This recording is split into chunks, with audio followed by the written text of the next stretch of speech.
Ya, Bapak Ibu, jam di tempat saya menunjukkan jam Pas, malam. Pas ya, Bu Marmi sama ya. pas. Semua sama ya, jamnya jam 7 Pas ya. sama. Oke, berarti jam kita semua sudah sama Bapak Ibu. Ya, ingat sekarang sudah jam 7, berarti kita akan mulai. Kita punya kegiatan PA pada malam hari ini. Kita akan mulai Bapak Ibu. Ya, sekali lagi selamat malam Bapak Ibu semua serta saudara-saudari sekalian. Kita akan mulai kita punya PA pada malam hari ini dengan sebuah ujian pembuka yang berjudul Aku Gereja Kau Pun Gereja, diambil dari Kidung Jemaat nomor 257. Ya, Bapak Ibu ya. Kidung Jemaat 257, Aku Gereja Kau Pun Gereja.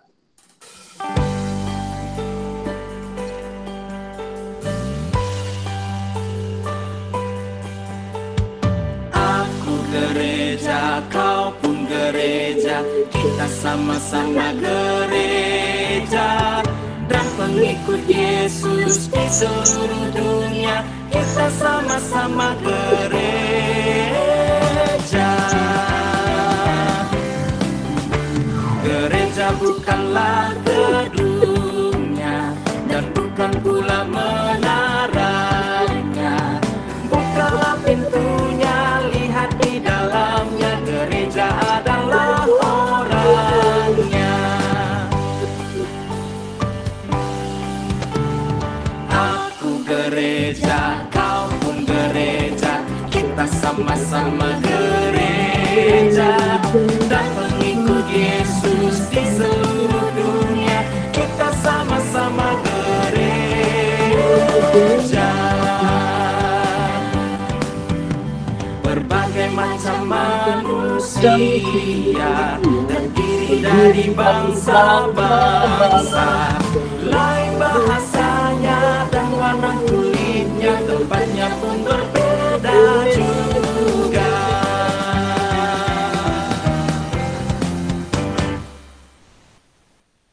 Ya, kita akan masuk ke doa buka Bapak Ibu. Saya minta untuk doa buka kesediaan dari Dr. Iman, Ko Iman. Ayo, doa buka. yuk, boleh. Yuk, mari kita berdoa. Bapa yang penuh kasih, Bapa yang bertata dalam kerajaan surga yang mulia, Bapa yang agung, yang mulia dan perkasa, yang kami sapa dalam nama Tuhan Yesus Kristus. Terima kasih Tuhan untuk semua kasih anugerah-Mu yang besar dalam kehidupan kami Tuhan. Sampai malam hari Tuhan, Kau kumpulkan kami kembali Tuhan dalam acara untuk PA Bapak. Kau buka kami masing-masing hati kami, supaya kami dapat diisi dengan Roh Kudus-Mu Tuhan, sehingga kami dapat mengerti apa yang dibagikan oleh Pasam nanti Tuhan, melalui apa yang akan Dia katakan nanti ya Tuhan. Kami serahkan seluruh ibadah ini Tuhan, dari awal, pertengahan, sampai akhirnya, hanya dalam Tuhan Yesus Kristus, Juru Selamat kami yang hidup. Kami telah berdoa dan mengucap syukur. Amin. Amin. Terima kasih, Ko Iman. Baik, Bapak Ibu, kita akan hari ini, seperti yang saya janjikan di minggu kemarin, gitu, kita akan bahas terkait hal-hal yang online gitu ya. Temanya kita hari ini, semoga slide saya kelihatan di sana, temanya adalah gereja kok online, gitu ya, Bapak Ibu ya. Ini sebuah tema yang bertanyaan gitu. Kenapa tema ini ditanyakan? Karena waktu sampai sekarang gitu ya Bapak Ibu ya. Walaupun pandemi sudah berjalan 2 tahun, saya masih aja dapat pertanyaan, Pak Sam, gereja kok online ya? Padahal ada gedungnya, padahal ada alat-alatnya di sana, padahal parkirannya udah jadi gede, tapi kok masih online? Ya, itu pertanyaan yang sampai sekarang masih ditanyakan gitu ya Bapak Ibu ya. Nah, saya membuka sebuah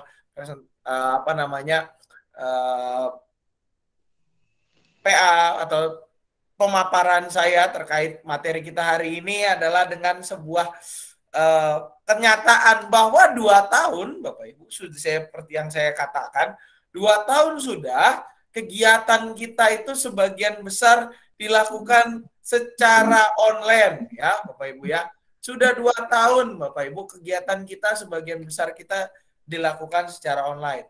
Coba Bapak Ibu yang ingat, aplikasi atau media apa aja yang dipakai selama kita online. Ada yang ingat Bapak Ibu apa aja medianya atau aplikasinya buat kita kegiatan online kita? Ayo coba. YouTube, Pak. YouTube, terima kasih Gmail. YouTube. Jimit. YouTube. Ayo Bapak Ibu. Gimana Bu Korin? Gimit.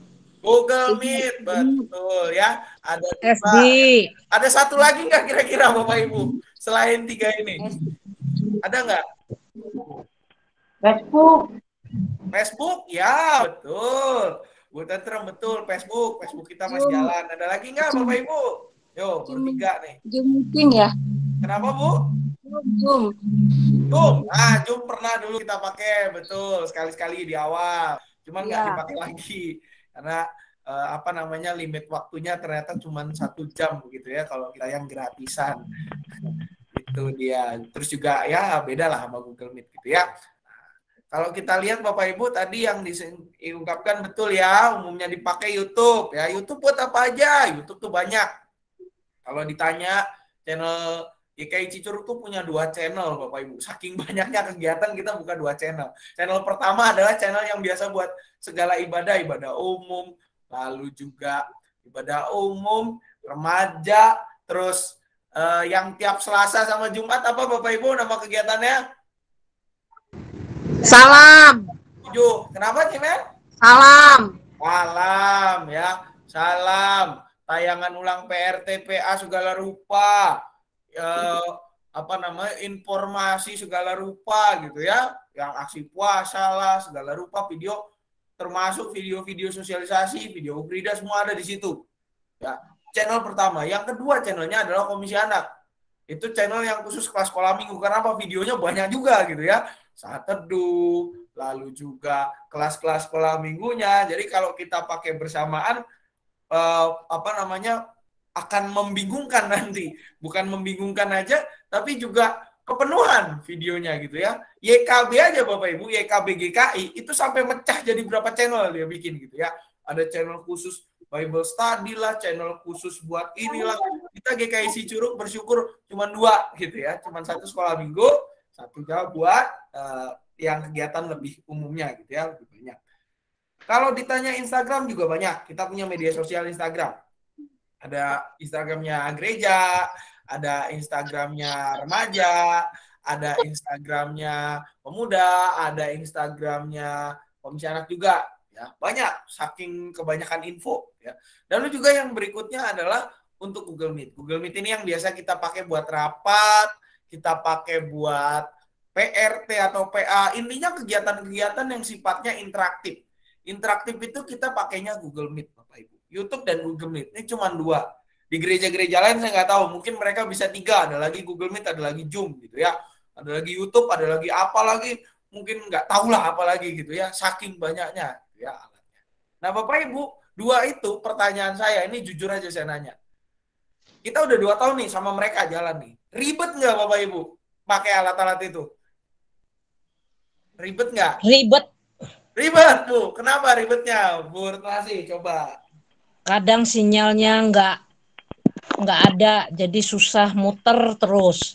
Oh, sinyal naik turun ya. Infrastruktur sinyal kita belum bagus ya di sini ya Bapak Ibu ya. Masih Bu Retnasi, ada lagi nggak Bapak Ibu ribet nggak kira-kira? 2 tahun nih, kita udah 2 tahun jalan sama mereka nih, gitu ya. Jalan sama dia, kita udah jalan bareng 2 tahun. Ribet nggak Bapak Ibu?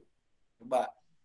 Nggak apa-apa, jujur aja Bapak Ibu, tenang. Ini nggak akan dinilai kok. Tidak ada SKBM-nya gitu ya.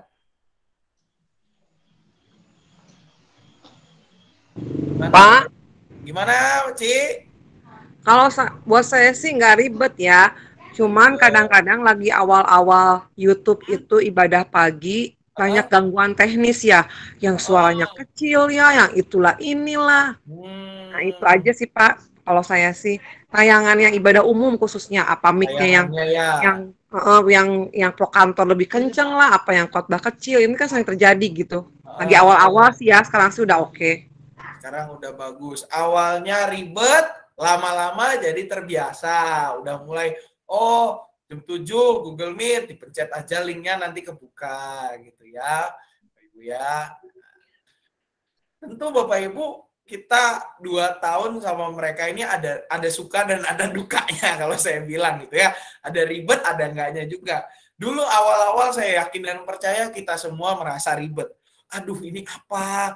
Ini kudu dipencet, ini nyalain mic-nya gimana, rekamnya gimana, kalau sinyalnya nggak ada saya harus manjat ke pohon atau enggak. Pernah loh Bapak Ibu, saya satu kali ya, kita pernah kejadian sebelum pandemi itu mati lampu PLN Jawa Bali. Saya ingat betul.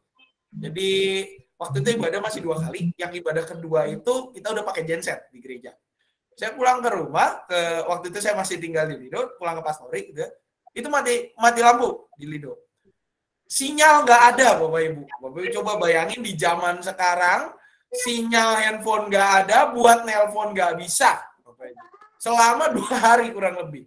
Itu saya mau nelpon ke orang rumah, sampai saya naik di toren air gitu ya, waktu saya tinggal di Lido itu, di Cigombong itu, Pastori Cigombong, saya bilangnya, itu kan ada toren air di atas. Saya sampai naik ke toren air, saking nggak ada sinyal, di situ saya baru dapat sinyal Bapak Ibu. Itu pun bukan sinyal internet, sinyal telepon ke rumah. Gitu ya. Itu betapa ribetnya pada waktu itu. Nah sekarang ditambah lagi pandemi. Ya awalnya kita mungkin merasa ribet. Aduh ini gimana caranya pencet mana. Tapi percayalah Bapak Ibu, lama-kelamaan kita sudah terbiasa lah sekarang. Karena bilangnya Bapak Ibu pakai Google Meet ya, kita kumpul nanti jam sekian, wah langsung cepet gitu ya. Bahkan tadi Bapak Ibu ini saking terbiasanya saya dapat WA gitu ya dari Pendeta Tri GKI Bogor Pengadilan. Sam, kok link Google Meet-nya belum dibuka? Karena pada tanggal 18 nanti hari Jumat itu ada pelawatan dari Klasis gitu Bapak Ibu, jam 7 malam. Pakai linknya dari kita gitu ya, dari gereja. Saya bilang, Pak maaf, bukannya tanggal 18 Pak, sekarang baru tanggal 16 loh Pak. Oh iya maaf saya yang salah. Saking semangatnya Bapak Ibu, kita sudah terbiasa online, akhirnya lupa jadwal gitu ya. Saking semangatnya. Nih nanti Bu Retno Asih bisa nanya gitu ya, selaku yang di BPMK. Nah Bapak Ibu, tetapi selain daripada yang kita pakai, ternyata sekarang udah ada yang baru. Nah ini yang kemarin saya bilang gitu ya. Ada yang baru kacamatanya. Nah ini yang saya tunjukkan, kacamata nih kayak gini Bapak Ibu. Kacamata ya boleh dibilang mirip kacamata berenang, tapi ujungnya ketutup. Jadi apa yang mau dilihat? Ya. Sekarang udah ada lagi yang lebih baru. Namanya, kalau mungkin anak atau cucu Bapak Ibu tahu, pernah dengar, namanya metaverse, gitu ya, metaverse namanya. Metaverse, sebenarnya nama resminya itu adalah virtual reality. Realitas yang virtual, realitas yang bohong-bohong sebenarnya, nggak nyata tapi nyata. Gitu.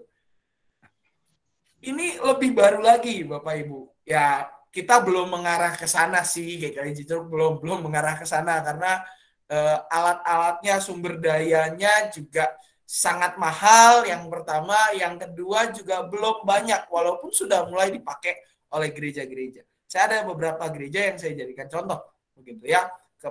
Itu informasi saya ketemu di media sosial yang coba saya main, ya, dalam tanda kutip saya mainin gitu ya, beberapa media sosial tempat saya berada, mereka udah mulai sounding, ada namanya metaverse, persekutuan metaverse ya. Apa itu metaverse? Metaverse ini atau virtual reality ini adalah sebuah metode yang memungkinkan kita untuk berada di sebuah tempat tanpa kita pergi ke sana. Cukup pakai alat kacamata yang namanya kacamata virtual reality itu, kita udah bisa pergi kemanapun kita pergi. Nanti ada aplikasinya, misalkan ada aplikasi namanya ALT Space VR gitu ya. Pokoknya ada kode-kode VR di belakangnya, VR, Victor Romeo, V dan R, bukan kalau kita mungkin di bahasa Sunda, P dan R gitu ya. P dan R, ada kode-kode PR-nya gitu ya, VR-nya itu, nah itu udah bisa. Contoh simpel Bapak Ibu, kita itu nggak perlu pergi ke gereja dengan alat itu, selama GKI Ciceruk membuka servernya gitu ya untuk alat itu, kita nggak perlu pergi ke gereja, tapi kita rasanya udah ada di gereja. Karena apa? Karena nanti kita bisa ngelihat ada orang di sebelah kita, ada apa namanya, nanti proyektornya disetting, pokoknya persis mirip kayak di GKI Cicurug, persis disetting ya. Saya kebetulan nggak punya gambar contohnya di sini, tapi Bapak Ibu bisa cari di Google contohnya metaverse, cari aja gambarnya.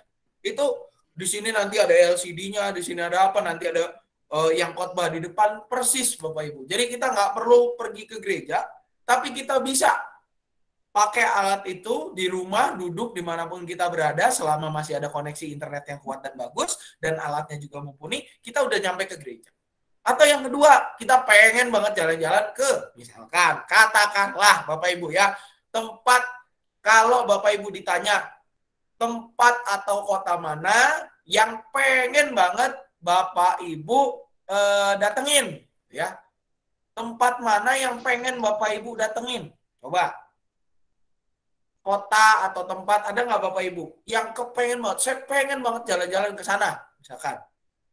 Ada nggak Bapak Ibu? Coba sebutkan contohnya aja.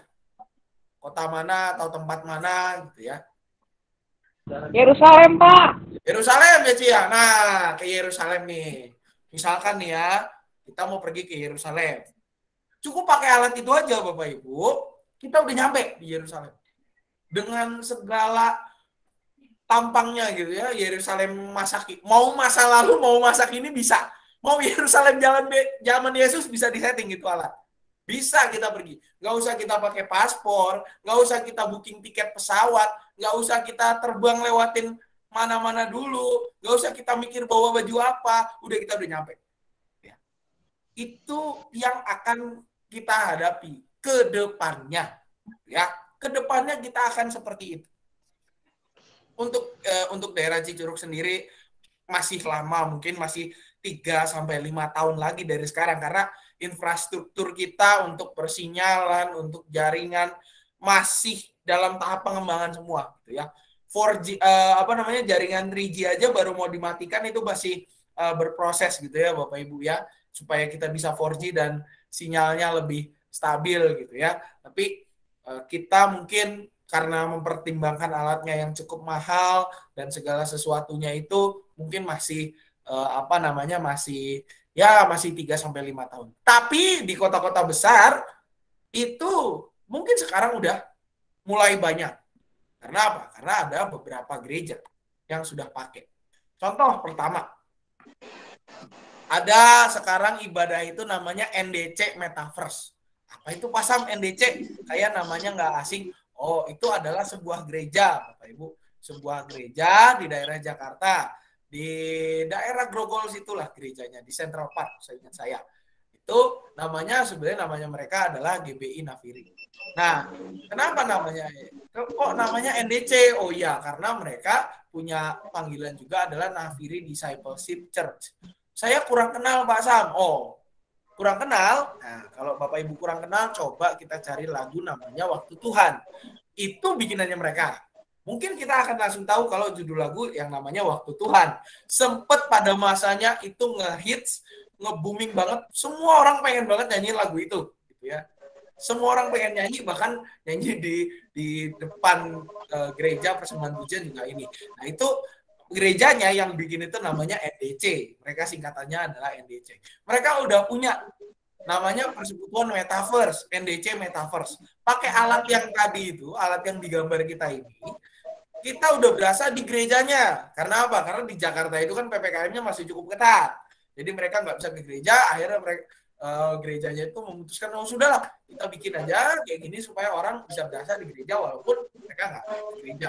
Ada interaksinya juga kayak kita gini Google Meet. Kalau Google Meet kita cuma ngelihat gambar, ini kita bisa ngelihat orangnya utuh. Kayak saya misalkan ketemu dengan Uti, ya hadap-hadapan, kayak sama-sama pakai alat gitu ya. Bisa ketemu hadap-hadapan, bisa ngobrol, ada suaranya, baliknya dan seterusnya. Intinya kayak kayak beneran lah, virtual reality gitu ya. Nah, GKI sendiri gimana Pak Sam? Oh, GKI udah pakai. GKI juga ada. Kemarin waktu ada namanya momen itu GKI Ignite Conference tanggal 12 Maret yang lalu. Mereka buka 3 tempat. Yang pertama tempatnya ada di YouTube, yang kedua tempatnya ada di Zoom, Yang ketiga, tempatnya ada di Outspace VR tadi, yang pakai alat metaverse ini. Ignite Conference itu apa? Itu kayak acara anak muda gitu, Bapak Ibu, yang membahas sebuah ada tema-tema yang dibahas di sana, gitu ya, untuk si pertemuan ini, konferensi ini, gitu ya, karena kan bahasanya Ignite Conference, artinya konferensi. Ya. Ignite itu apa, Pasang? Oh, itu adalah gerakan anak mudanya GKI. Mereka udah pakai alat ini, ya. Kemarin, mungkin bisa jadi ke depannya mereka akan pakai juga untuk jangka lanjutnya, tapi kemarin di Ignite Conference mereka udah pakai alat yang satu itu. Begitu ya, Bapak Ibu. GKI Cicurug kapan? Oh, GKI Cicurug masih jauh. Infrastrukturnya masih mahal. Kita masih bertahan dengan apa yang ada, Bapak Ibu. Karena modal untuk metaverse ini sangat mahal. Kacamatanya aja saya nyari di sebuah toko online, begitu ya, Bapak Ibu. Kacamatanya aja itu bisa di atas 1 juta harganya. Satu baru kacamatanya doang. Itu kacamata sama seperangkat alatnya lah yang bisa menghubungkan itu. Itu aja di atas 1 juta harganya. Belum lagi komputernya. Kemarin saya lihat di di spesifikasi Ignite itu ya. Spesifikasi Ignite itu dia punya komputer itu harus minimal prosesornya namanya Core i5, Intel Core i5. Itu minimum. Dengan RAM atau memorinya sekitar 8 GB. Itu kalau dicari Bapak Ibu laptop dengan spesifikasi demikian, harganya itu udah di atas, mungkin sekitar udah di atas 7 juta ke atas. Jadi cukup mahal alat-alatnya Bapak Ibu. Apalagi sekarang kurs rupiah sedang seperti kita ini gitu ya. Di angka 14.000, 15.000. Jadi agak mahal alat-alatnya. GKI Cicurug ya, nanti kalau suatu saat kita punya berkelebihan berkat, masyarakatnya juga udah banyak, Bapak Ibu semua udah nggak pakai kacamata yang biasa lagi tapi pakai kacamata yang hitam kayak gitu. Nah, mungkin kita akan pikirkan untuk adakan karena modalnya cukup besar, Bapak Ibu. Nah, Pak Sam, tapi pertanyaannya, apakah gereja harus hadir? Kita kan bicara gereja kok online gitu ya.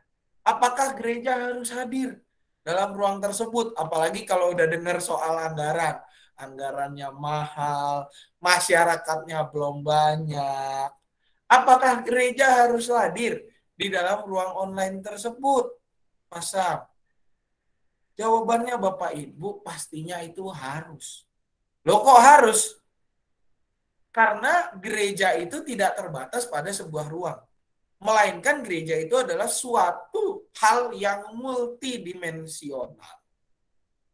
Walaupun belum hadir di bagian yang VR itu, Bapak Ibu, yang metaverse itu, kita seenggaknya hadir di mengedukasi jemaat bahwa perkembangan teknologi kita udah sampai di sana. Apakah kita punya ibadah, teknologinya tidak berkembang? Pemahaman kita tentang ibadah apakah gitu-gitu aja? Enggak. Pandemi ini mengajarkan kita banyak hal, Bapak Ibu. 2 tahun pandemi COVID-19, kita diajarkan banyak sekali hal. Yang pertama, pola ibadah kita, teknologi ibadah kita, itu harus berkembang pesat. Harus benar-benar berkembang. Puji Tuhan, saya katakan GKI Cicurug sudah punya basis teknologi untuk melakukan ibadah online. Walaupun perlu pengembangan di beberapa hal, karena sebelumnya menjadi unit pembantu saja, sidekick dibilangnya, sekarang menjadi makanan utama, ya, jadi main course kalau kita makan. Perlu pengembangan secara bertahap, dan puji Tuhan juga Bapak Ibu, 2 tahun pandemi kita sudah melakukan banyak sekali perbaikan-perbaikan. Khususnya untuk kualitas ibadah online kita. Banyak sekali perbaikan-perbaikan. Tadi kalau kata Ci Email, mengatakan di awal suaranya ada yang kekencengan, suaranya ada yang kepelanan, bahkan sinyalnya putus nyambung, di tengah-tengah ibadah mati lampu. Gitu ya. Sekarang puji Tuhan, ibadah semua sudah berjalan dengan lancar. Koneksi sudah lancar.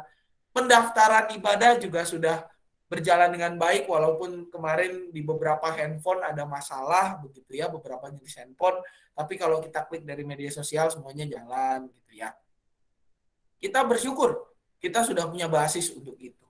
2 tahun pandemi kita diajarkan yang pertama itu, bahwa gereja itu harus hadir. Kita secara khusus GKI Cicurug hadir karena kita sudah punya basisnya, sudah punya dasarnya.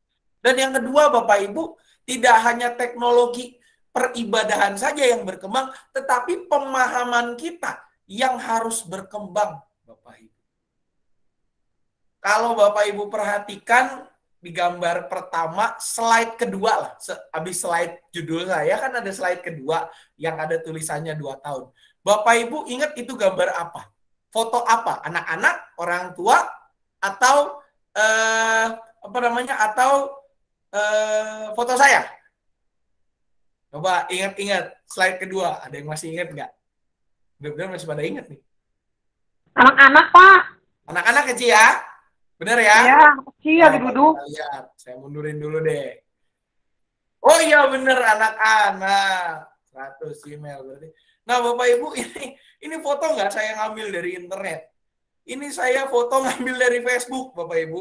Facebooknya udah gitu, ini anak salah seorang anggota jemaat kita. Emang sih pakai bahasa daerah, memang pakai bahasa daerah gitu ya, pakai bahasa daerah. Saya konsultasi sama teman saya yang ngerti bahasa daerah itu. Artinya apa sih? Saya WA teman saya bilang, itu artinya udah tua. Kelamaan pandemi ini gerejanya nggak buka-buka, jadinya begini deh, anak saya tinggal nunggu Jumatan. Wah, ini Bapak Ibu sebuah ungkapan yang miris. Mirisnya kenapa? Yang pertama mirisnya adalah berarti seolah gereja tidak hadir. Padahal kita punya ibadah, ibadah itu selalu ada. Online. Pertama kita mirisnya itu. Yang kedua mirisnya apa? Mirisnya adalah bahwa karena tadi konteksnya adalah anak-anak. Yang kedua berarti orang tua tidak memberikan pemahaman yang baik tentang ibadah atau bahkan tidak memiliki konsep beribadah yang berkembang. Nah ini yang saya katakan, selain teknologi ibadah kita harus berkembang, tetapi pemahaman kita tentang ibadah juga harus berkembang. 2 tahun ini pandemi kita diajarkan. Kenapa? Karena yang namanya ibadah itu tidak hanya mesti dilakukan di dalam gereja. Ibadah itu adalah kehidupan kita. Dan yang namanya gereja itu bukan gedungnya, Bapak Ibu. Gereja itu tidak terbatas pada sebuah ruang, tetapi dia multidimensi. Kalau kita ingat Bapak Ibu, pengakuan iman rasuli selalu diawali dengan kata-kata seperti ini. Kalimatnya begini, bersama dengan gereja di segala abad dan tempat, marilah kita mengakui pengakuan kita seturut dengan pengakuan iman rasuli yang berbunyi demikian. Nah, baru masuk. Ada kalimat bersama dengan gereja di segala abad dan tempat. Berarti Bapak Ibu, ini ada kesatuan multidimensi segala abad dan tempat. Gereja itu multidimensional. Bukan hanya terbatas pada ruang gereja aja. Dan makna eklesia, kata yang menjadi dasar untuk gereja, gitu ya. Eklesia itu adalah komunitas sebenarnya. Bahasa Yunani yang berarti komunitas. Komunitas yang apa? Komunitas yang dipanggil untuk keluar. Dan kalau bicara komunitas berarti bukan gedung. Berarti isinya orang-orang, eklesia. Orang-orang. Coba Bapak Ibu ingat lagu Kidung Jemaat nomor 257. Judulnya adalah Aku Gereja Kaupun Gereja. Di situ dikatakan begini, gereja bukanlah apa? Bapak Ibu. Gedungnya. Buka. Gimana Bu Marcel? Gereja bukanlah gedungnya. Dan bukan pula? Dan bukan pula menaranya. Bukalah pintunya. Lihat di dalam. Gereja adalah orang. Nah, itu Bapak Ibu. Orangnya. Betul, Uti. Gereja adalah orangnya. Orangnya. Artinya apa? Artinya kalau kita ngomong gereja, gereja itu bukan gedung. Gereja adalah orangnya. Gereja GKI Cicurug berarti kita yang menjadi anggota jemaat atau simpatisan yang beribadah di gereja, di gedung gereja GKI Cicurug atau di lewat tayangan GKI Cicurug. Pemahaman kita Bapak Ibu umumnya kalau ngomong gereja itu mentok di gedung. Selesai. Gereja GKI Cicurug, oh Jalan Siliwangi Gang Kongsi, itu gereja Gang Kongsi. Padahal Bapak Ibu yang namanya gereja itu multidimensional. Gereja adalah orangnya. Tadi Kidung Jemaat di lagu pertamanya kayak begitu dikatakan. Gereja adalah orangnya. Bukan gedungnya, bukan menaranya. Pada suatu masa gereja itu punya menara, Bapak Ibu. Gereja bukan gedungnya, bukan pula menaranya, tetapi orang-orang di dalamnya. Makanya konsep ibadah kita itu harus berubah. Karena apa? Karena yang namanya ibadah, kalau bicara gereja adalah orangnya, ibadah itu nggak mesti di dalam gedung gereja. Tetapi bisa dilakukan di mana-mana, termasuk media online, Bapak Ibu. Ini menjadi ruang juga, ruang yang baru. Ketika nanti ada VR sudah mulai murah, Bu, kita berharap kurs nilai tukar rupiah terhadap dolar terus menguat, Bapak Ibu, kita suatu saat ekonomi kita bangkitnya luar biasa, kita berharap alat-alat yang tadi menjadi murah, jangan kaget anak muda kita daripada pergi ke gereja, mereka akan pergi pakai alat itu. Jangan-jangan nanti saya khotbah pakai alat itu. Atau nanti kita ketemu Bapak Ibu PRT itu pakai alat itu semua, Pak Sam, Pak D, Pak Ngadimin, Bapak ini, Ibu ini, semua gitu ya. Walaupun masih jauh, tetapi itu nyata di depan kita. Berarti apa? Berarti konsep kita harus juga berubah, selain berkembang bahkan. Tidak hanya teknologi saja yang diperkuat, tetapi juga bagaimana konsep kita mengenai ibadah itu harus benar-benar nyata. Bahwa gereja itu bukan hanya gedung. Zaman dulu Bapak Ibu ketika kekristenan awal-awal, jemaat mula-mula, jangan bayangkan kita ibadah di dalam ruangan. Kalau kita punya ruangan ada tulisannya gede-gede gitu ya, gereja gitu ya.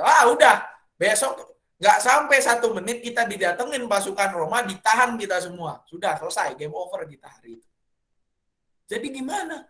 Pada zaman itu Bapak Ibu jemaat mula-mula, gereja itu mereka ibadahnya di mana? Di tempat-tempat tersembunyi, bahkan masuk-masuk naik turun gunung. Mendaki gunung lewati lembah kalau kata Ninja Hattori mah. Menyeberangi, ya nggak sampai menyeberangi samudra untungnya. Kenapa? Karena mereka ibadah di gua-gua atau bahkan di rumah-rumah orang yang cukup tersembunyi, walaupun riskan, tetapi mereka mempertaruhkan hidup mereka untuk benar-benar beribadah kepada Tuhan. Itu zaman dulu Bapak Ibu, gereja masih cuman di mana? Di tempat di goa. Kita ibadah di goa Bapak Ibu. Jangan bayangkan ada alat musik yang begitu keren, ada bandnya, enggak, nyanyi enggak fals aja udah bagus hari itu. Itu ibadah zaman dulu Bapak Ibu. Berarti kita sebagai gereja itu harus memaknai bahwa gereja itu bukan cuma terbatas pada ruang, tetapi multidimensional. Kita sebagai gereja yang hidup ini harus mengembangkan terus. Kita punya teknologi, dan kita punya pemahaman. Teknologi itu juga mempengaruhi pemahaman kita. Kalau pengembangan teknologi tidak disertai dengan pengembangan pemahaman, maka yang ada kita nggak bijak jadinya. Ya udah, akhirnya menghalalkan gitu ya. Udah jangan, karena kita nggak berkembang soal teknologi, tapi pemahaman kita berkembang, akhirnya udah kita di rumah aja.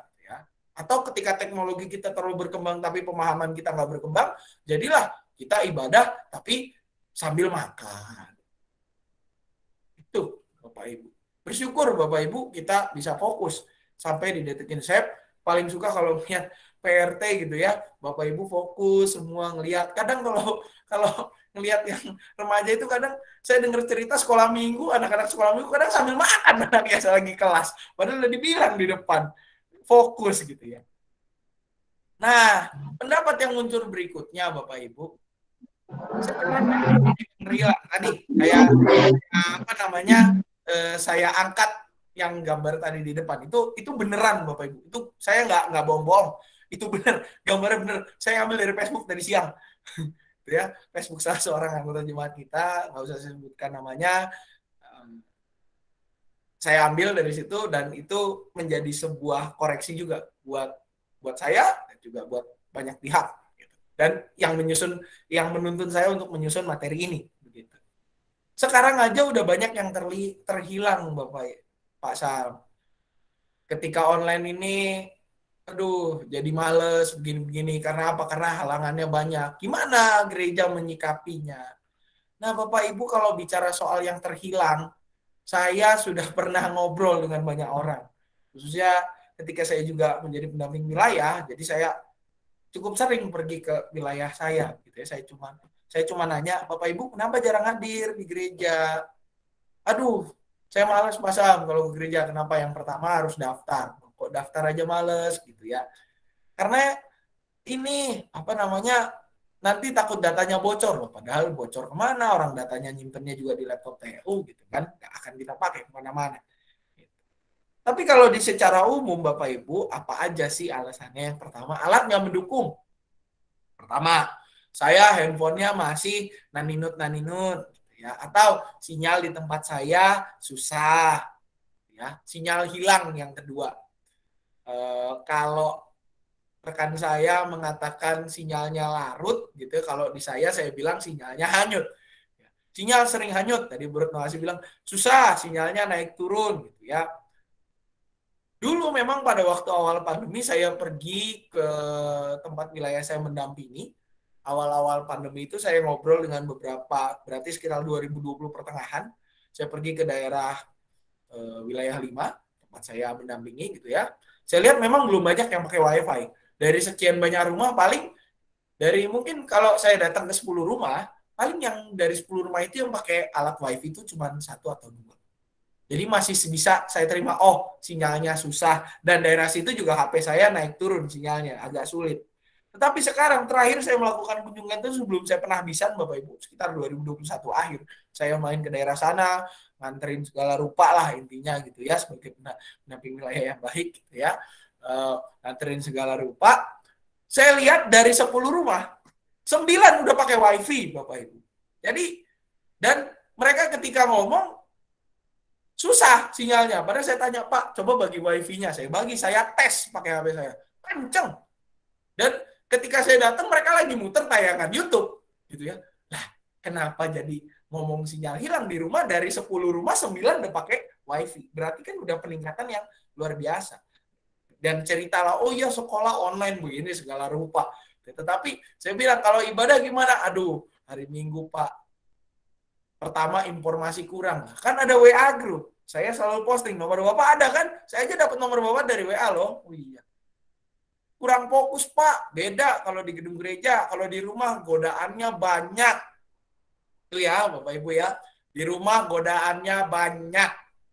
Di gereja nggak ada godaan. Padahal begitu keluar, pulang, ketemu mobil nyenggol aja. Aduh, udah. Kita bisa ngamuk-ngamuk di situ ya. Baru dengar firman. Kapan itu malah pernah, ini kejadian lucu, ya bukan kejadian lucu sih, di tahun 2021 gitu ya, di akhir tahun malah saya pernah mendapat kejadian anak remaja baru pulang malah berantem gitu ya. Saya bilang baru pulang sekolah, baru pulang dari remaja malah berantem. Saya bilang, ini gimana sih orang-orang ini gitu ya. Saya ya puji Tuhan mereka berdamai dan mereka bermain kembali gitu.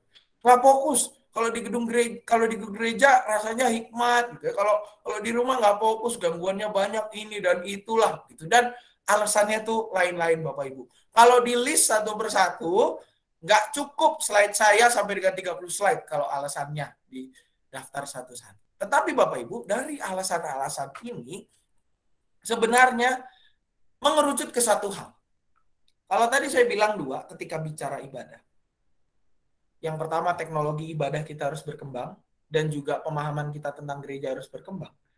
Yang ketiga, ini mengerucut kepada satu hal. Yang ketiga apa? Iman kita. Kita beriman itu secara hidup atau secara mati? Pasal, beriman secara hidup itu gimana? Beriman secara mati itu gimana? Nah, simpelnya Bapak Ibu, singkatnya, mudahnya, kalau iman kita adalah iman yang hidup, berarti iman kita, kepercayaan kita kepada Tuhan itu akan menuntun kita untuk terus belajar hal yang baru. Memiliki kerinduan.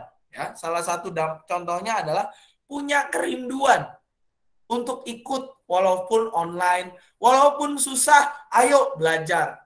Saya salut memberikan kredit gitu, memberikan apresiasi kepada lansia GKI Cicurug yang justru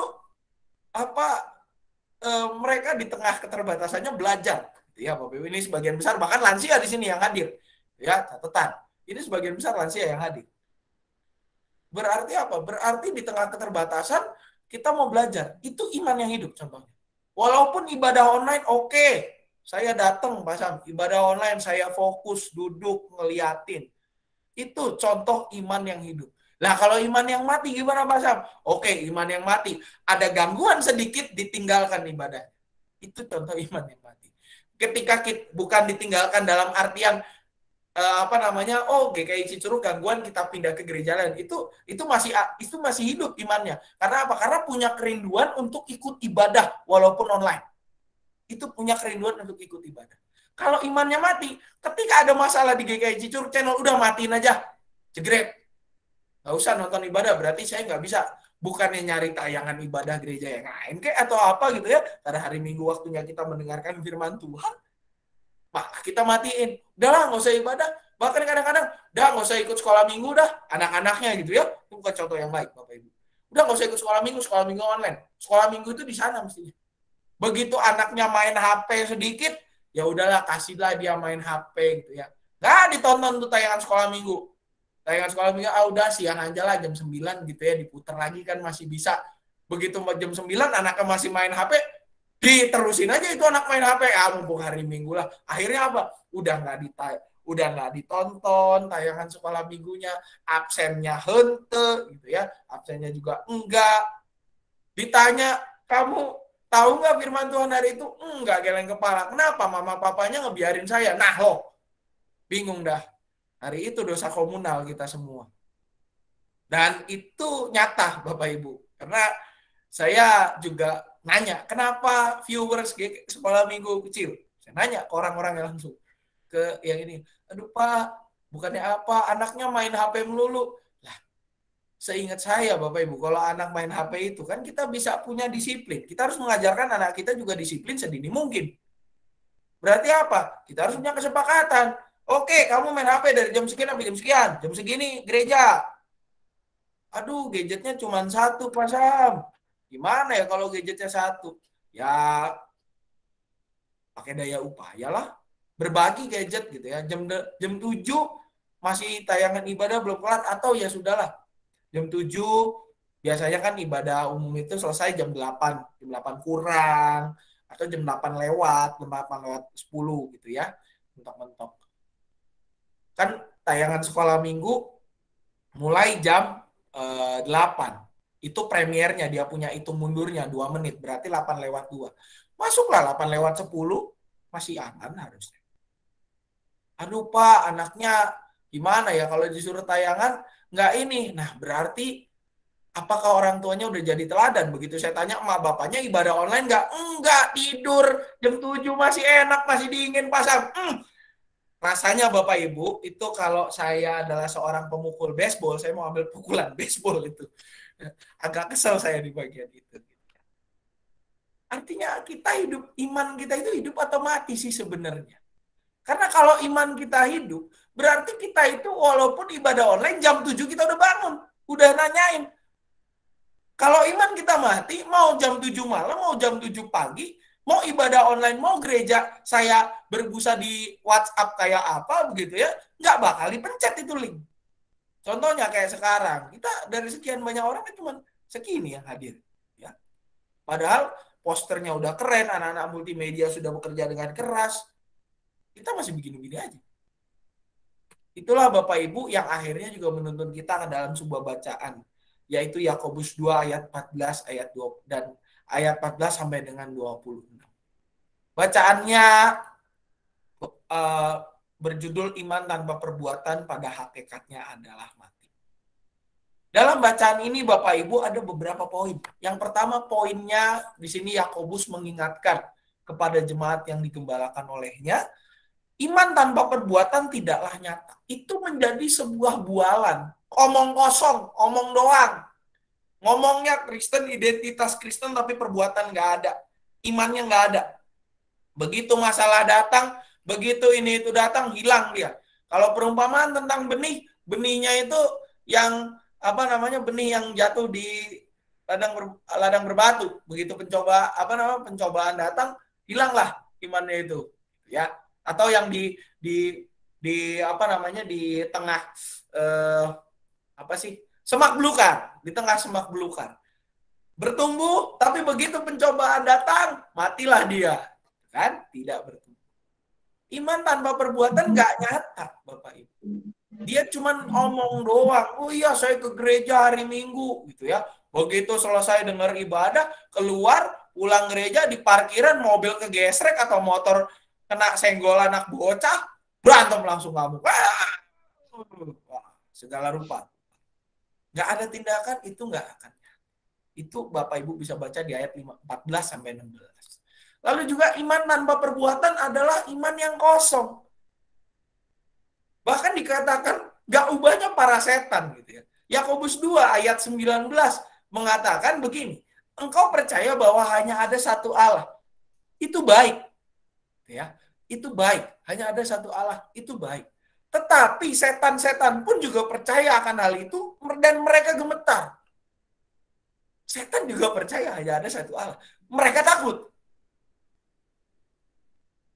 Engkau percaya bahwa hanya ada satu Allah. Hanya, hai manusia yang bebal, maukah engkau mengakui iman tanpa perbuatan adalah iman yang kosong? Kita nggak ubahnya setan-setan. Iman kita iman kosong. Percaya, iya, percaya kepada Tuhan, tapi kepercayaan kita tidak nyata. Kristen tanpa perbuatan, KTP. Dan juga yang ketiga, pada hakikatnya iman tanpa perbuatan adalah mati.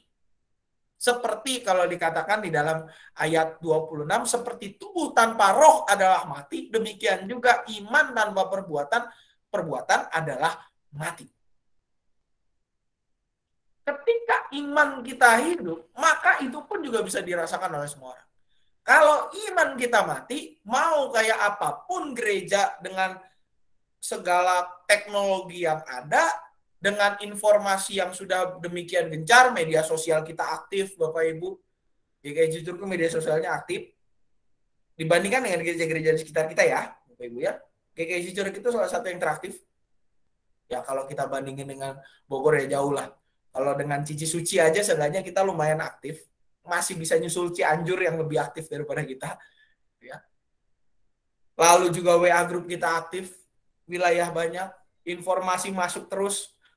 Jarang terlambat. Dulu iya sering lambat, sekarang jarang terlambat. Hadir di mana-mana, ibadah kita di-upload di online gitu ya, bisa ditonton lagi. Tapi kalau itu kita emang nggak punya iman yang hidup, kita akan nggak mau peduli sama hal-hal itu. Kita akhirnya cuma berfokus pada besok mau makan apa, besok mau makan apa, besok mau makan apa. Selesai, otak kita cuma di perut. Ketika iman kita adalah yang hidup, makanya kita bisa, kalau dikatakan pikirkanlah perkara-perkara yang di atas. Artinya apa? Artinya kita punya pemikiran itu jauh lebih berkembang. Hambatan-hambatan yang ada, permasalahan yang ada tidak menjadi soal. Karena apa? Karena kita mau terus belajar. Dan ada pendapat mengatakan demikian. Ini salah seorang bapak gereja, namanya Anselmus dari Canterbury. Juga sependapat dengan Agustinus dari Hippo. Seorang bapak gereja, gitu ya namanya. Bahasa Latinnya ngomong begini, fides warens intellectum. Artinya iman yang hidup itu selalu mencari pengertian atau pengetahuan. Kita bisa mengetes kadar iman kita lewat keinginan kita. Yang paling sederhana, keinginan untuk mendengarkan firman Tuhan. Saat teduh, baca Alkitab, berdoa, ikut persekutuan, itu indikator-indikatornya. Karena iman yang hidup itu selalu berusaha mencari pengertian, mencari pengetahuan. Kepercayaannya benar nggak gini? Apa yang saya percaya udah pas atau belum? Ini sesuai nggak dengan kehendak Tuhan? Dan seterusnya. Kalau iman kita mati, ya kita nggak akan nyari pengetahuan. Iman kita stuck, pemahaman kita ya gitu-gitu aja. Hari Minggu gereja, dari jam 7 sampai jam 8, selesai itu terserah lah lu mau ngapain. Padahal nggak gitu. Firman Tuhan harus kita nyatakan dalam kehidupan kita sehari-hari. Kalau mengutip khotbah Bu Esa, iman yang hidup itu nggak cuman diam, tetapi benar-benar aktif, bergerak. Karena apa? Karena iman itulah yang menggerakkan kita. Tubuh bergerak karena ada roh, ada semangat, ada pengharapan. Kita juga sama. Iman yang hidup memampukan kita untuk terus belajar. Walaupun ibadah melalui media online susah, walaupun media online itu ribet, tapi kita jadi mau terus belajar. Terus mencari cara gimana caranya. Oke, saya datangnya terlambat, saya mau lihat yang momen awal, dicek videonya di YouTube. Masa udah masuk belum videonya? Udah Bu, lagi di Premiere sebentar. Itu contoh iman yang hidup. Kita mencari, benar-benar mencari pengetahuan. Kita cari terus. Dan itulah Bapak Ibu yang menuntun kita pada akhirnya ketika kita berbicara tentang 3 hal tadi, tentang ibadah kita, sikap kita, ini yang harus menjadi sikap kita ketika beribadah. Tadi sudah dikatakan tentang teknologi ibadah kita harus berkembang. Ketika kita bicara gereja online, berarti itu buah dari teknologi yang berkembang. Yang kedua, ketika gereja adalah online, itu juga buah dari konsep dan dasar pemahaman gereja, pemahaman tentang persekutuan yang terus berkembang. Dan yang ketiga, itu juga buah dari iman yang berkembang. Tidak mati. Iman yang terus bertumbuh. Mengarahkan diri kepada Tuhan. Nah, akhirnya bagaimana sikap kita menyikapi hal-hal ini? Khususnya ketika sampai saat ini beberapa tayangan kita, beberapa ibadah kita harus dijalankan secara online. Bapak Ibu, yang pertama adalah harus kita sadari bahwa online atau onsite tidak mengurangi makna ibadah. Maka dari itu ketika kita ikut ibadah, baik ikut ibadah onsite atau ikut ibadah online, harus mempersiapkan diri dengan matang dan baik. Saya ingat intro atau kutipan di awal dari tayangan kelas-kelas sekolah minggu. Selalu dikatakan begini. Yang pertama, siapkan Alkitabnya. Yang kedua, pastikan kamu duduk dengan nyaman, dengan udah ada di tempat yang enak. Dan yang ketiga, fokus di dalam bernyanyi. Itu ada, kalau Bapak Ibu nggak percaya, Bapak Ibu silakan cek tayangan sekolah minggu GKI Cicurug. 3 itu ada di intro di depan, pengenalan awal. Karena apa? Karena ibadah online pun sama kayak ibadah onsite. Kita harus persiapan. Nggak nonton ibadah nggak ikut ibadah sambil makan. Harus fokus. Alkitab mesti ada. Bukan sambil tidur-tiduran. Kalau tidur-tiduran ya kita ketiduran lama-lama. Perhatian itu mesti sama. Karena apa? Karena tayangan ibadah itu adalah ibadah. Dan gereja itu tidak terbatas di gedung gereja. Tetapi juga di rumah-rumah kita. Rumah kita adalah gereja juga. Tempat kita bisa memuji Tuhan bersama. Itu sikap kita yang pertama Bapak Ibu. Jadi kalau kita ikut ibadah secara online, maka kita harus mendedikasikan waktu, pikiran, hati, dan fokus kita untuk mengikuti ibadah. Itu pun harus kita teladankan, kita ingatkan kepada anak cucu kita. Karena mereka itu melihat kita. Dan yang kedua, milikilah iman yang hidup. Jangan iman kita atau pemahaman kita itu cuma mentok gitu-gitu aja. Hari Minggu gereja jam 7 sampai dengan jam sekian, ya. Setelah itu silahkan. Di luar hari Minggu ketika ada kegiatan gereja itu namanya bukan gereja. Ngaco itu namanya Bapak Ibu. Saya pernah angkat di dalam khotbah. Pemuda ketika hari Minggu, anak-anak muda kita, kalau Bapak Ibu masih ingat ibadah umum, apalagi yang biasa datang ibadah siang, itu banyak banget anak-anak muda. Ya, di bawah saya lah umurnya pasti rata-rata. Saya itu udah kayak, kalau saya khotbah, saya udah kayak paling tua lah di antara mereka, gitu ya. Banyak lah. Tetapi ketika kita persekutuan pemuda, Bapak Ibu, saya pernah ngomong, itu kemarin saya revisi deh. Persekutuan pemuda itu yang datang cuma 7 orang, Bapak Ibu. Satu malam jam 6. Yang nonton di online, itu juga pemuda pada masanya, bukan pemuda yang harusnya mereka ikut ibadah itu. Yang datang cuma 7. Begitu hari Minggu saya lihat dari daftaran dari hari Sabtu malam, saya cek itu sebagian besar simpatisan usia masih muda. Luar biasa. Saya bisa ngomong demikian. Karena datanya saya punya. Berarti apa? Jangan-jangan rata-rata iman-iman mereka yang hadir pada hari Minggu itu nggak hidup, jangan-jangan iman. Karena apa? Mereka cuma berpikir, oke, saya hari Minggu datang ke gereja, ditanya khotbah aja mungkin mereka udah lupa khotbahnya isinya apa. Oke, datang ke gereja, selesai ke gereja, foto, selfie, kebetulan selfie sama pendetanya kalau bisa dikirim ke kampung, udah gereja, pulang. Dan di kehidupan sehari-hari, itu soal lain. Oleh karena itu sikap kita Bapak Ibu ketika kita melihat gereja juga hadir di ruang online, maka sikap iman kita adalah iman yang harus hidup. Karena dengan iman yang hidup kita mau terus belajar.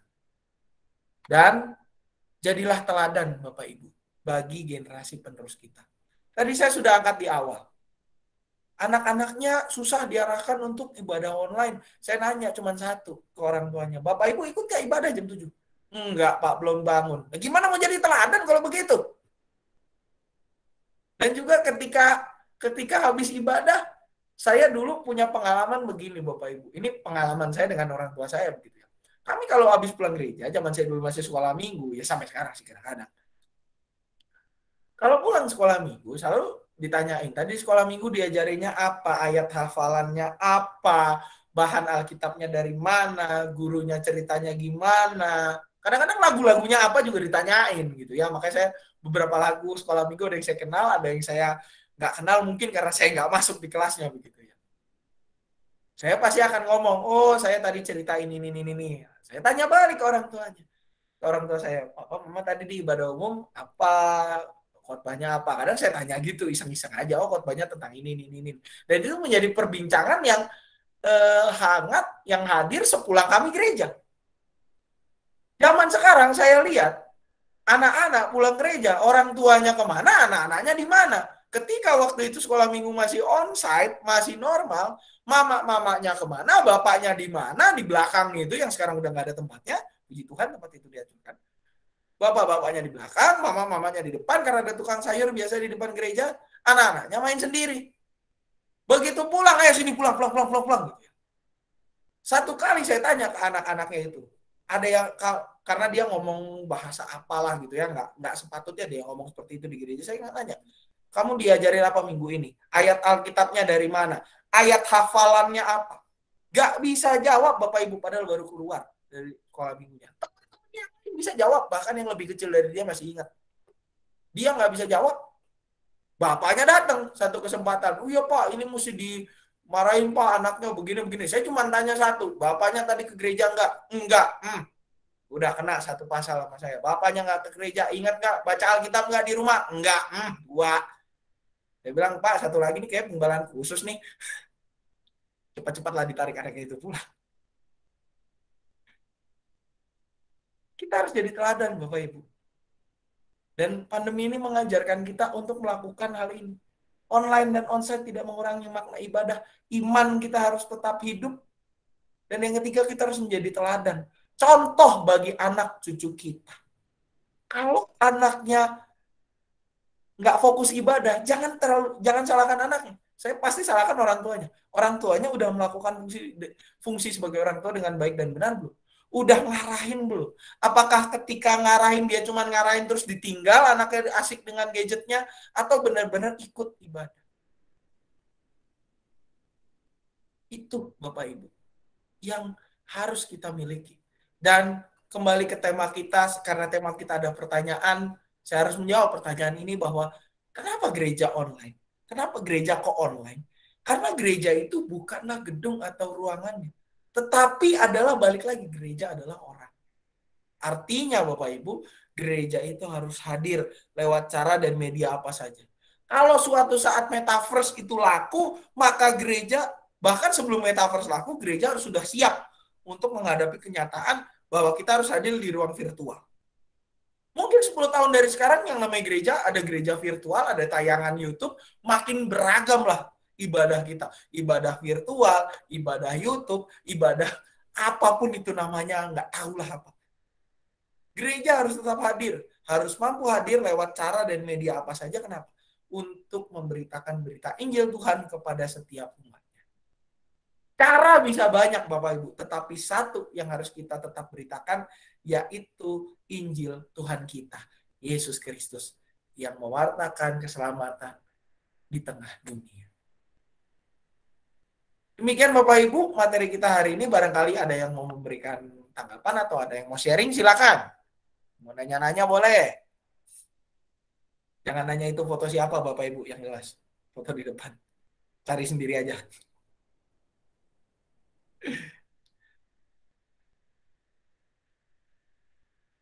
Cukup Bapak Ibu? Aman semua? Puji Tuhan. Jadi Bapak, ya? Yang metaspe kurang 1, Pak. Gimana kok? Bisa jalan-jalan tapi nggak bisa makannya. Oh iya bener. Iya ya, bisa jalan-jalan tapi nggak bisa makan. Makannya virtual kok. Disediakan di depan kita bakminya. Makan di dapur. Iya juga ya bener. Itu aja sih kurang. Ya kita nggak tahu ya kok ya perkembangan ke depan. Kalau misalkan makanan bisa virtual juga, saya udah angkat tangan kalau ada bagian itu. Tapi ada GoFood sekarang kan. Bisa pesen dulu, ayo makan ini, ramen. Kalau ke Cirebon, makanya masuk GoFood, dikirim dari Cirebon, nasi jamblang. Nggak bisa lah. Dicari toko terdekat kok, nasi jamblang yang di dekat-dekat kita, gitu. Ya itu yang masih jadi halangannya ya, belum berkembang sih memang. Tapi ya, ke depannya mungkin ya kita nggak tahu gimana nih, ke depannya, gitu ya. Ada Bapak Ibu?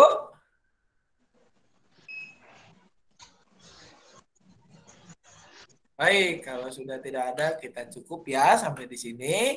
Baik, kita akan menutup dengan doa syafaat. Bapak Ibu, ada beberapa pokok doa yang akan kita naikkan. Kita akan mendoakan anak-anak kita yang sedang PTS, persiapan PAS, ya anak-anak kita semua yang mau juga melanjutkan sekolah, mau masuk SMP, mau masuk SMA, mau masuk SD, mau masuk TK, atau bahkan mereka yang lagi cari-cari kuliahan. Ya, Bapak Ibu, kita doakan mereka semua, juga rekan-rekan kita yang dalam kondisi sakit atau dalam kondisi pemulihan, kita akan doakan. Ada tambahan Bapak Ibu untuk yang sedang sakit atau yang sedang dalam masa pemulihan, silakan.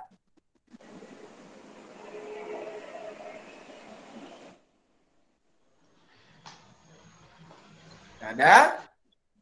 Oke, baik, mari kita bersatu dalam doa. Kami bersyukur ya Bapak, pada malam hari ini kami diingatkan bahwa kami harus memiliki iman yang terus berkembang ya Bapak, bahwa gereja adalah hal yang tidak terbatas, tidak hanya ruangan saja, tetapi benar-benar menjadi suatu hal yang hidup di dalam kami. Dan juga kami harus terus berkembang sebagai bentuk dari iman yang mencari pengetahuan senantiasa. Mampukan kami ya Bapak untuk terus mengembangkan pengetahuan kami, mengembangkan visi kami, dan mau tetap berfokus ya Bapak, mendengarkan kegiatan-kegiatan, pengumuman kegiatan gereja, segala sesuatunya. Biarlah ya Bapak kami boleh merelakan atau bahkan memberikan persembahan waktu kami, persembahan diri kami dengan lebih baik lagi. Pada saat ini kami berdoa untuk bangsa dan negara kami ya Bapak, di mana beberapa hal, tidak hanya pandemi COVID-19, sudah juga terjadi di dalam kehidupan kami. Kami berdoa untuk para aparat pemerintah kami, kiranya Engkau berikan hikmat senantiasa ya Bapak, supaya mereka boleh memutuskan langkah-langkah terbaik yang mengarahkan kami untuk boleh keluar dari permasalahan kami. Kami juga berdoa untuk penanganan pandemi yang terus terjadi, kiranya Engkau yang terus memampukan kami ya Bapak untuk menjaga pola hidup yang sehat dan juga membantu aparat pemerintah kami untuk menanggulangi pandemi COVID. Berkati para tenaga kesehatan yang terus melakukan vaksinasi atau bahkan penyuluhan, dan juga mereka yang berjuang untuk mengobati rekan-rekan kami yang terkena pandemi. Kami juga berdoa ya Bapak untuk sanak saudara kami, rekan-rekan kami yang dalam kondisi sakit atau dalam masa pemulihan. Kami mengingat Saudara Reja Santoso Purba, Saudara Desia Haan.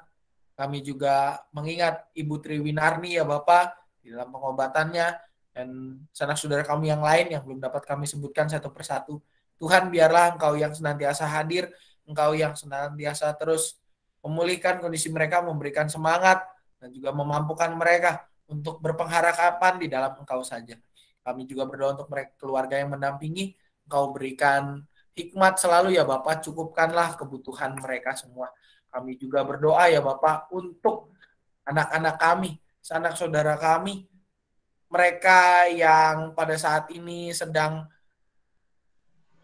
mencari tempat untuk melanjutkan pendidikan mereka, baik mereka yang masuk SD, masuk SMP, SMA, dan juga untuk yang melanjutkan kuliah. Kiranya Engkau berkati mereka selalu ya Bapak, Engkau pakai mereka, Engkau yang tuntun mereka supaya boleh senantiasa berpengharapan di dalam Engkau saja. Dan juga mereka yang sedang ujian, anak-anak kami yang sedang ujian, Kau juga berikan kejujuran supaya mengerjakan segala ujian dengan baik dan jujur ya Bapak. Berkati tenaga pengajar supaya boleh memeriksa dengan arif dan bijaksana juga ya Bapak. Dan biarlah segala sesuatunya berkenan di hadapan-Mu saja. Untuk para aktivis kami, karyawan kami, semua ya Bapak, Kau berkati mereka dalam kehidupan. Kau yang senantiasa berikan semangat di dalam kehidupan mereka untuk terus melayani dan juga menjadi inspirasi bagi kami untuk boleh bersama-sama terlibat di dalam pelayanan di gereja-Mu ini. Kami menyerahkan juga gereja-Mu ya Bapak dalam segala pergumulannya, khususnya aksi penyangkalan diri kami. Kiranya Engkau berkati supaya segala sesuatunya berjalan dengan baik dan dana yang dikumpulkan dapat membantu gereja kami untuk melunasi pinjaman ke penabur, menyelesaikan pembangunan gedung pelayanan. Dalam nama anak Tuhan Yesus Kristus, kami juga menyerahkan diri kami ya Bapa ke dalam tangan pemeliharaan-Mu saja. Dan kami mengalaskannya di dalam nama anak-Mu yang tunggal Yesus Kristus, Sang Firman yang hidup, Juru Selamat kami berdoa dan berpengharapan. Amin. Kita akan mengakhiri PA kita dengan sebuah pujian Bapak Ibu yang berjudul Mari Sebalkan Injil, diambil dari PKJ 183. PKJ bilang 83.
Mari terima Dia.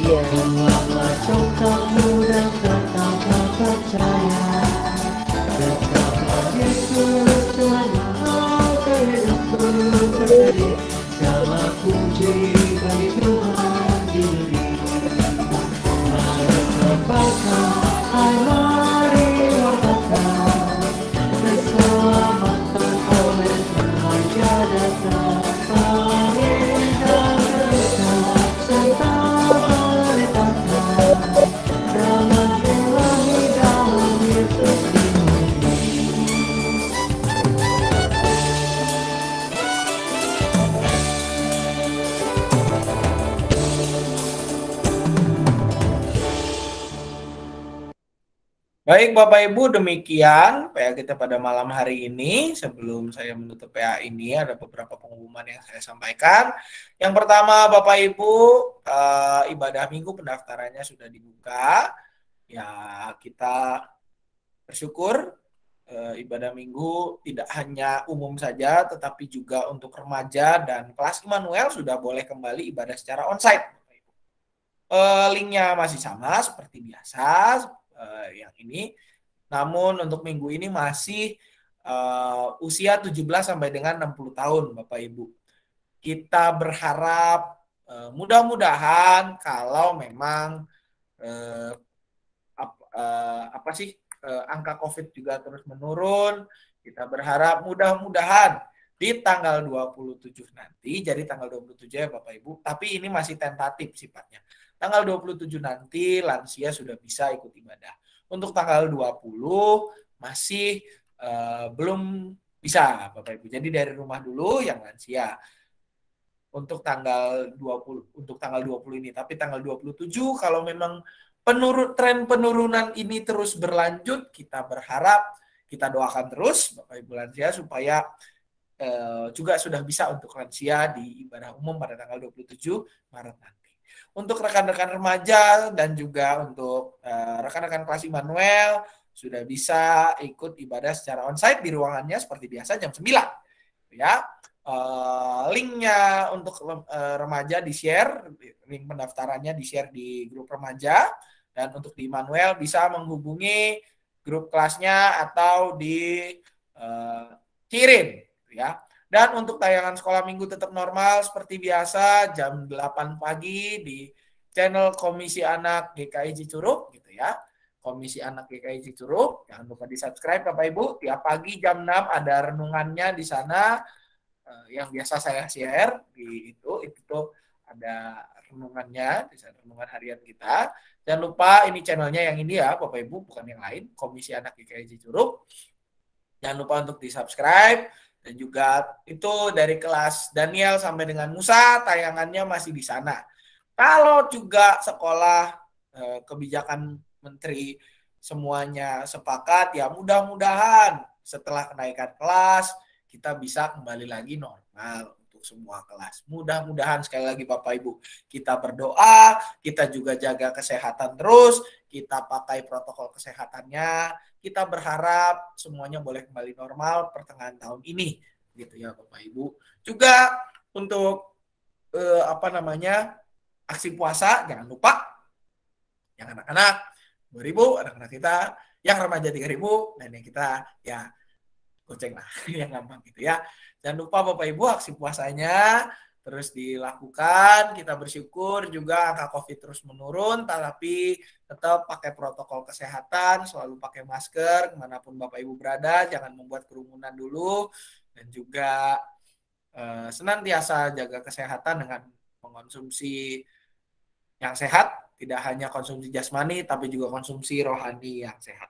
Itu saja Bapak Ibu, barangkali ada pengumuman, selain minggu depan kita PRT Lansia. Ada pengumuman Bapak Ibu?